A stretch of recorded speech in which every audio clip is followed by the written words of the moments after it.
जी हाँ दोस्तों साथियों, आप सभी को हम रेडियो सरगम पर स्वागत करते हैं और रेडियो सरगम के माध्यम से आज आप हमारे साथ जुड़े हैं। समय हो गया है यहाँ सिडनी का समय दोस्तों 8:49 PM और आज यहाँ थर्सडे है 27 फरवरी 2020। दोस्तों साथियों, आज जो रेडियो सरगम का प्रोग्राम लेकर आए हैं हमारे साथ पार्टी लीडर ऑनरेबल सितिवेनी रंबुका जी हमारे साथ जुड़े हैं और रेडियो सरगम ऑस्ट्रेलिया जो है सभी को इक्वल अपॉर्चुनिटी देता है जो अपने आप को प्रमोट करने के लिए and to deliver message for the benefit of the community. तो अगर आप जो हमारे प्रोग्राम को देख रहे हैं आज, अगर आपको हमारा प्रोग्राम व्यू करना है, ये प्रोग्राम यूट्यूब चैनल में भी होगा। Please do subscribe radio Sargam Australia का जो चैनल है और साथ साथ में फेसबुक लाइव जो हमें अभी आए हुए हैं और साथ साथ में हमारा जो 24/7 एप्लीकेशन है रेडियो सरगम का उसमें होगा। To all my listeners, I welcome you all on Radio Sargam platform. And as I said, Radio Sargam provides equal opportunity to everyone who wishes to promote themselves or deliver message for the benefit of the community. तो चलते हैं दोस्तों, हम अपनी जो हमारे साथ हमारे जो अतिथि है उसको हम स्वागत करते हैं। On behalf of Radio Sargam Australia and team, I welcome Honorable Sitiveni RABUKA, Party Leader of Sadolfa. I welcome you, sir, on the Radio Sargam platform. Thank you very much, Nisambula. Sir, about your biodata, you were born on 13th of September 1948. Correct. Okay, dosto, and he's son of Colinio Epeli Banua Cecilia Rambuka and Salote Loma Loma Rambuka. He comes from village of Rikaniwai on Vanuatu, one of the Fiji's two major islands, educated at Queen Victoria School. Honorable Sitiveni RABUKA was trained initially in New Zealand Army School, from which he graduated in 1973, and later did postgraduate work at the Indian Defence Services Staff College in 1979 and at the Australian Joint Services Staff College in 1982. He was a senior operations plan manager for UNIFIL, peacekeeping troop in Lebanon in 1980 and 1981. On his return home, he was appointed Army Chief of Staff.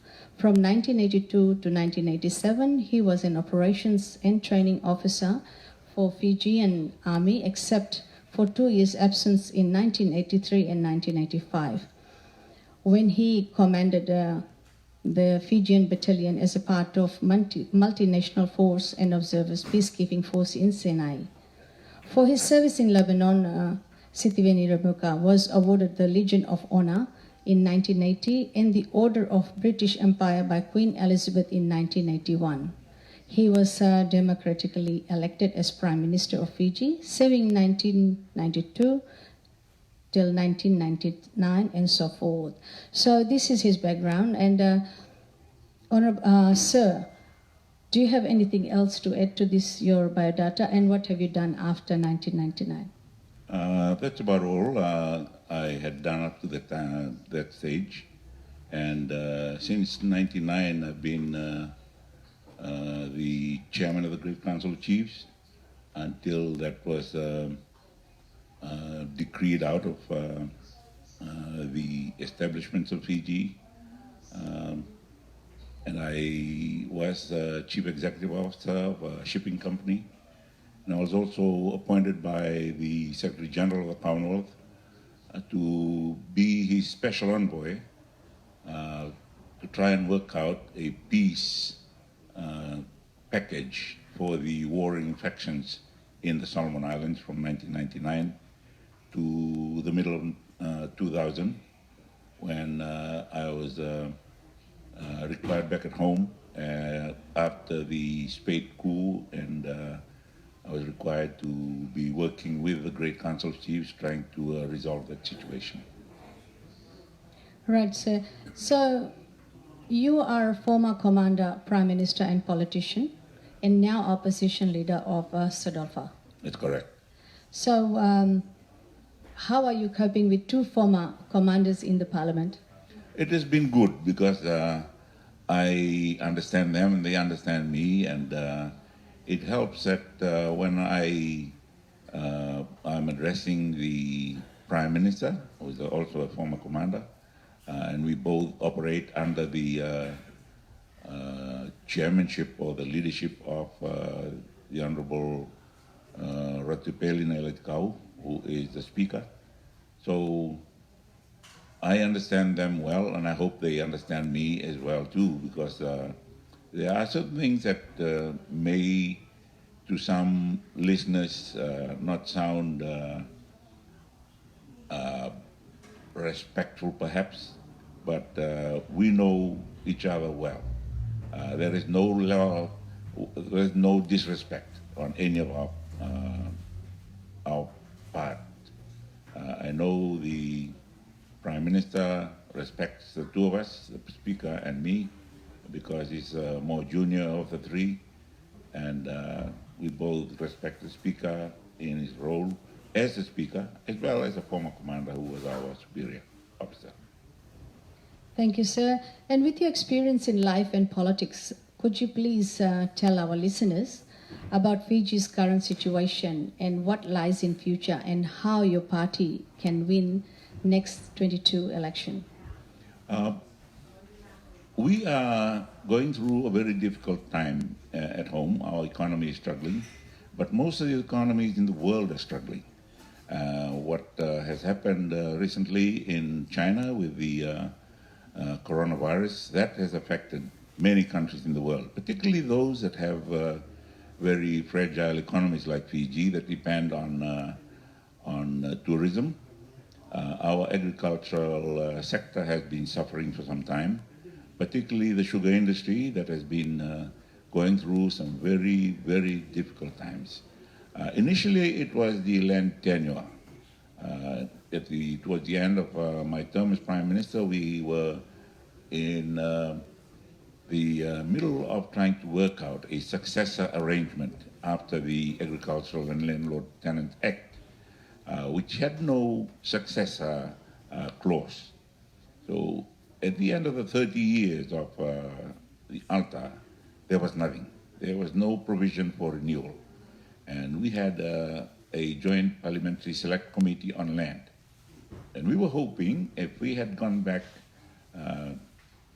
with a major political Indian political party at the time, we would have continued the work.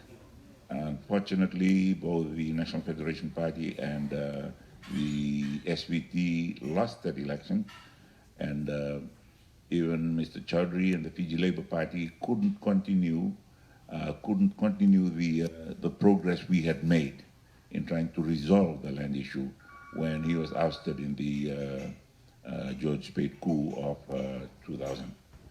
So there has been a lot of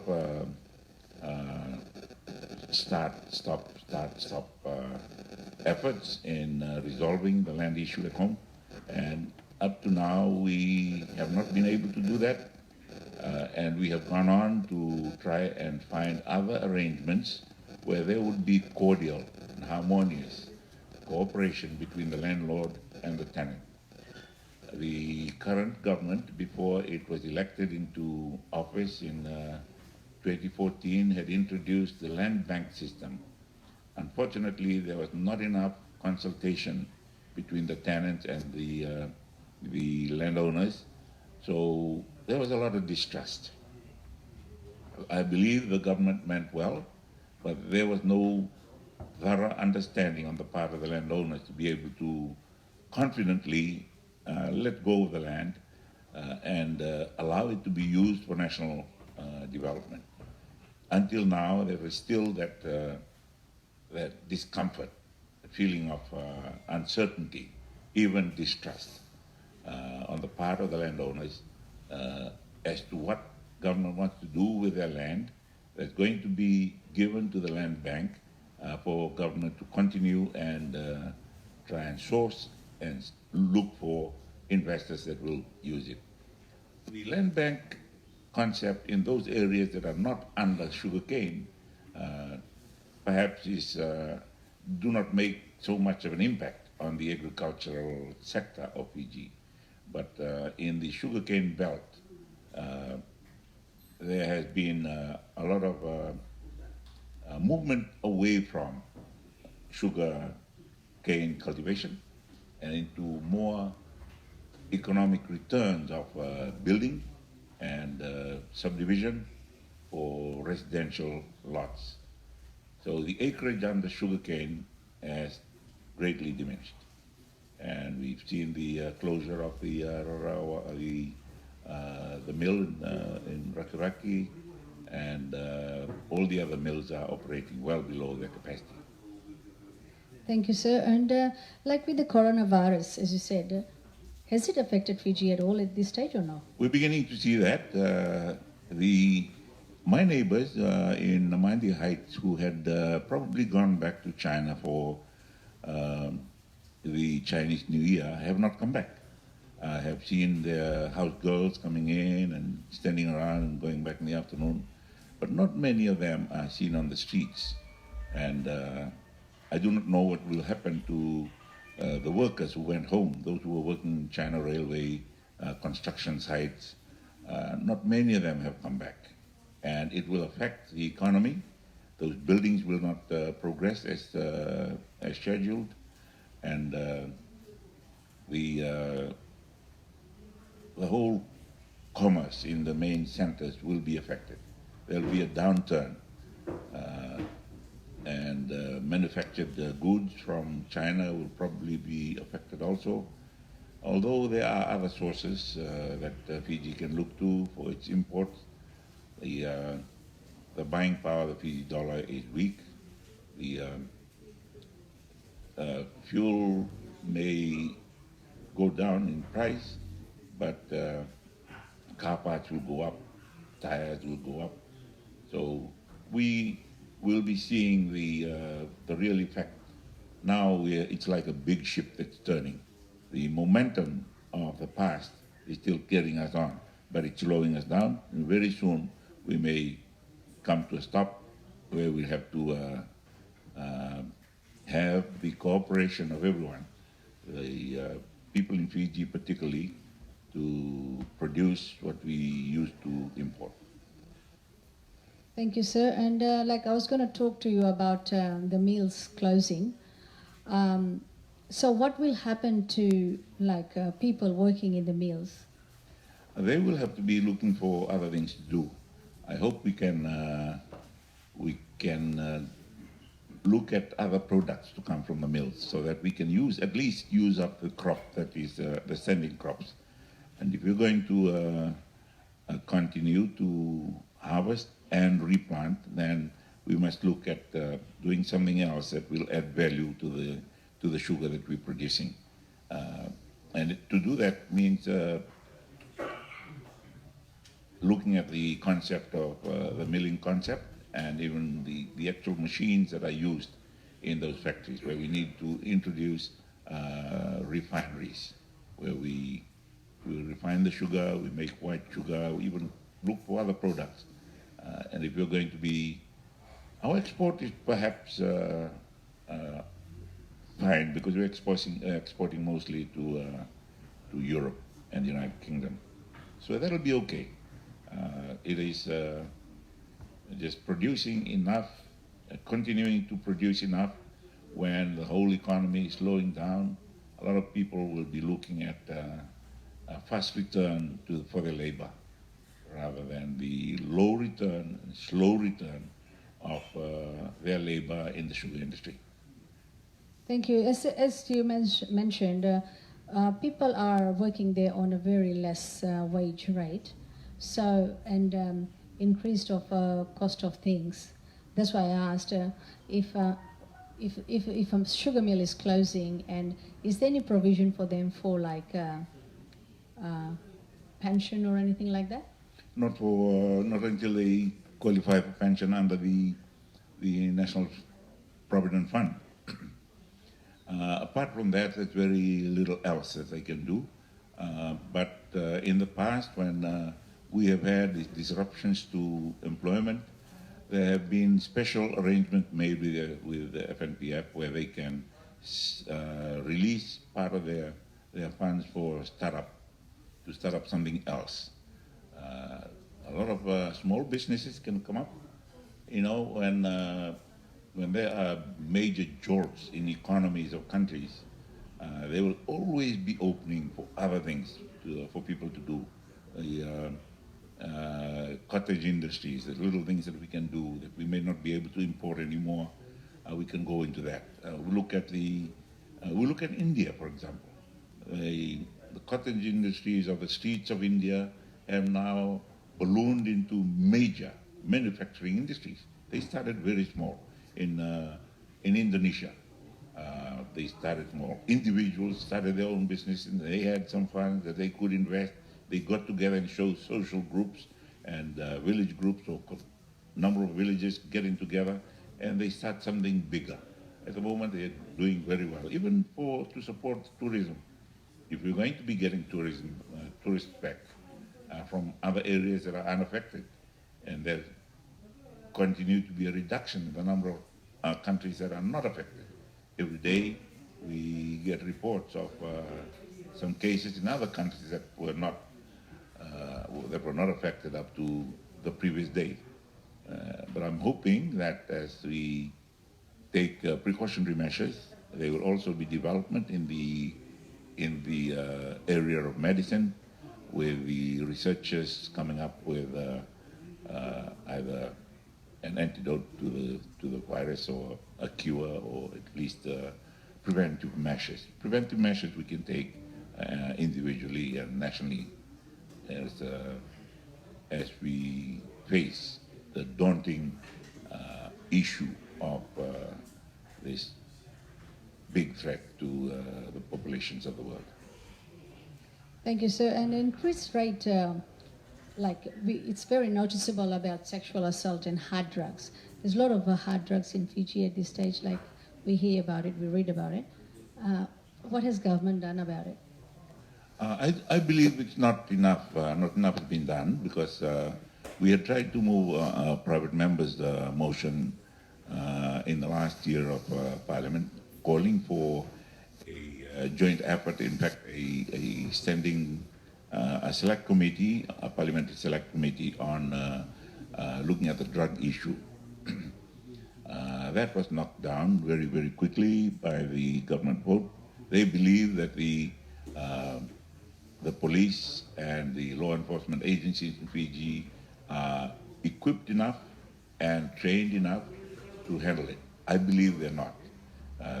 There must be international cooperation and also international operations, because most of the drugs that we now have in Fiji had been imported. Some elements of it were imported, and the technology is imported.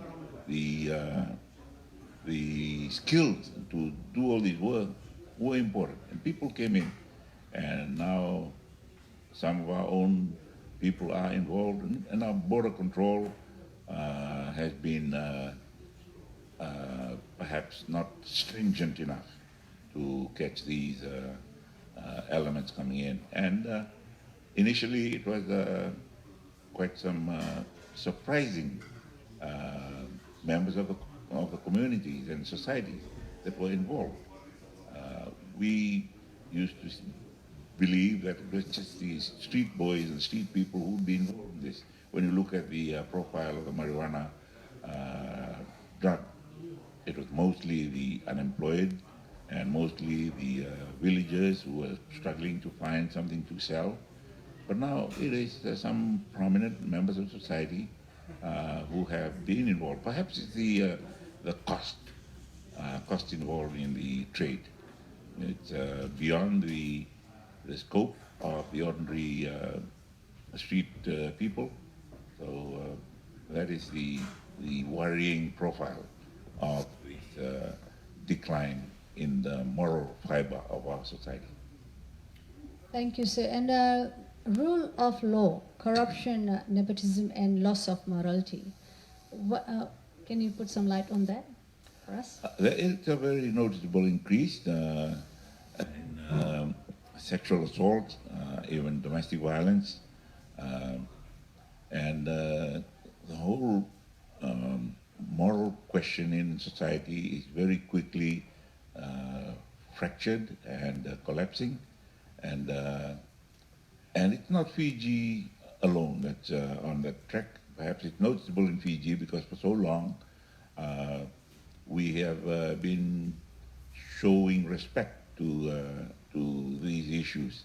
And you look at the major religions of Fiji, very strict about this. The Hindus are very strict about these moral issues, and as well as the Christians and Muslims. We have our own code.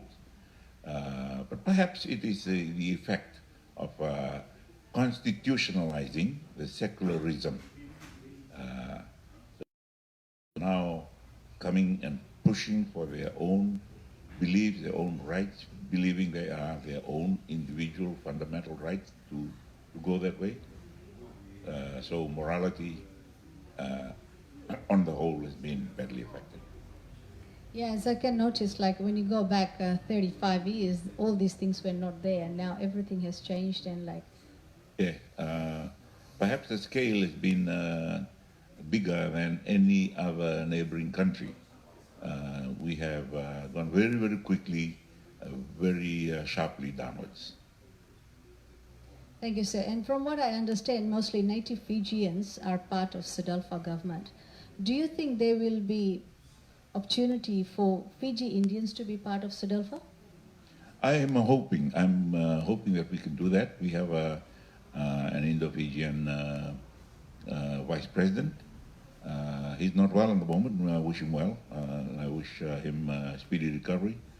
And we are hoping to get more, because at the moment it's like them looking into behind the wall. They feel that there is a wall. We don't want that wall. We want cooperation. We had worked hard. The National Federation of Patanians, the SPT, had tried to work on a cooperative effort to bring together the two major races in Fiji.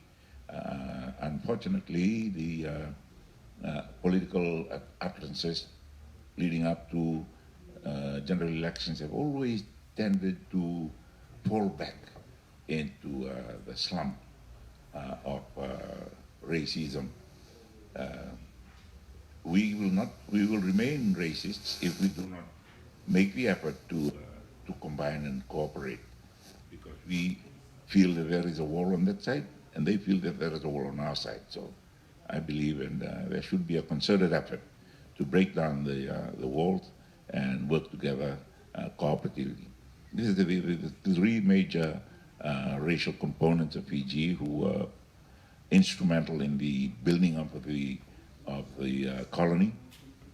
Initially, the leader session, it was the European and the Tokay, and then in order to make that colony survive, we had to introduce Indian labor and the Indian labor concept, where they came in, they were hard workers, and they were survivors, and they helped the early years of our colonial nationhood to establish the grounds for independence in 1970.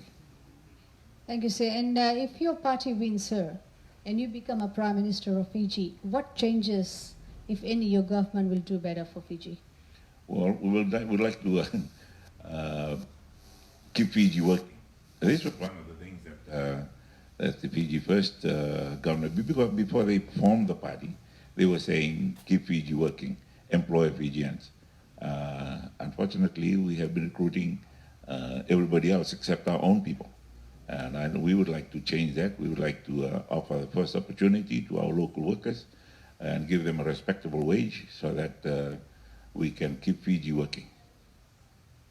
So how Fijians living abroad can foster like Fiji's harmonious future?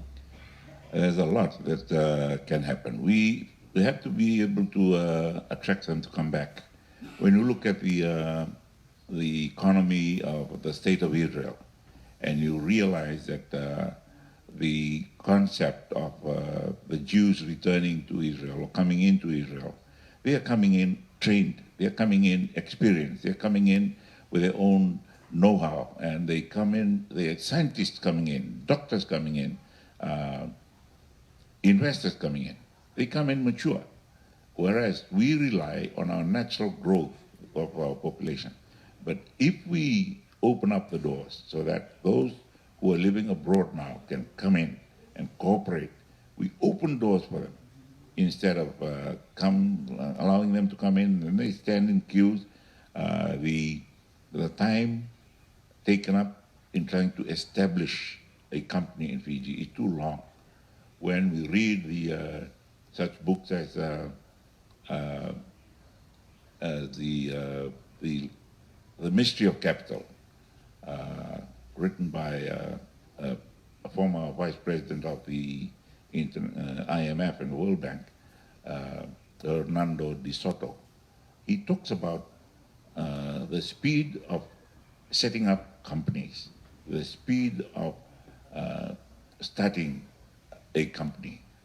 We are very, very slow. And some people are frustrated and go back because there are other places where they can invest and establish themselves and get return for their investment very quickly. Fiji has been lethargic in its approach in that. Thank you, sir. And like when you said about investing and all that, like I was in Fiji lately and I tried to open a bank account. Ooh. They wouldn't let me.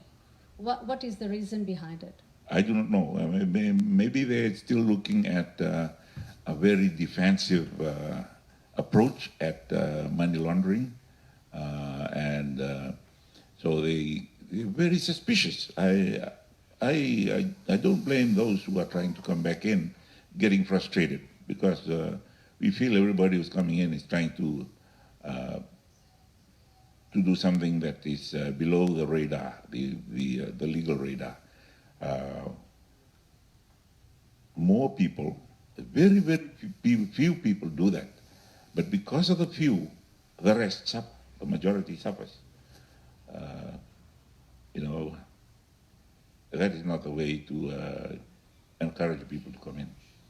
So, say in 2022, if Sadelfa government takes over, I mean, like if you win, do you think you'll do the changes to all these issues? Yes, we will make those changes. We have our own plans. They are part of our manifesto in attracting the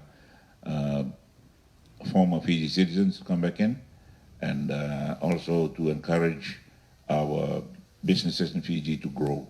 At the moment, they cannot grow. The taxes and the duties are so high that they feel that if you are if you're progressing well, you're not doing something legally. And the systems are such that people believe they're being watched all the time. They're not being allowed to run freely. And that is a very unhealthy climate, economic and commercial climate to be growing up in. So true, sir. And before we go, what is your message to all Fijians living abroad? And any message if you would like to deliver to them?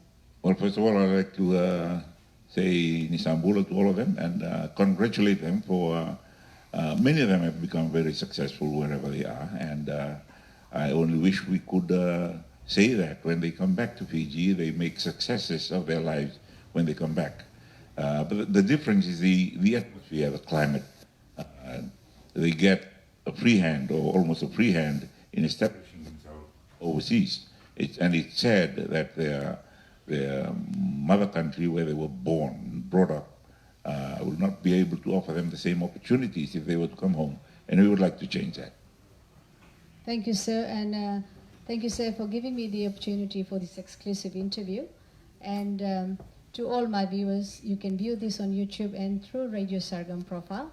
I, Sharmila, would like to thank you personally for giving me this time to interview you, and all the best for you and your government and your members for 2022 election. Thank you very much. And I only got your notice this morning. I didn't know I was going to be doing any interview, and I hope you've covered the subject you wanted to cover and given me the opportunity to talk directly to your listeners. Thank you, sir. Yeah, thank you.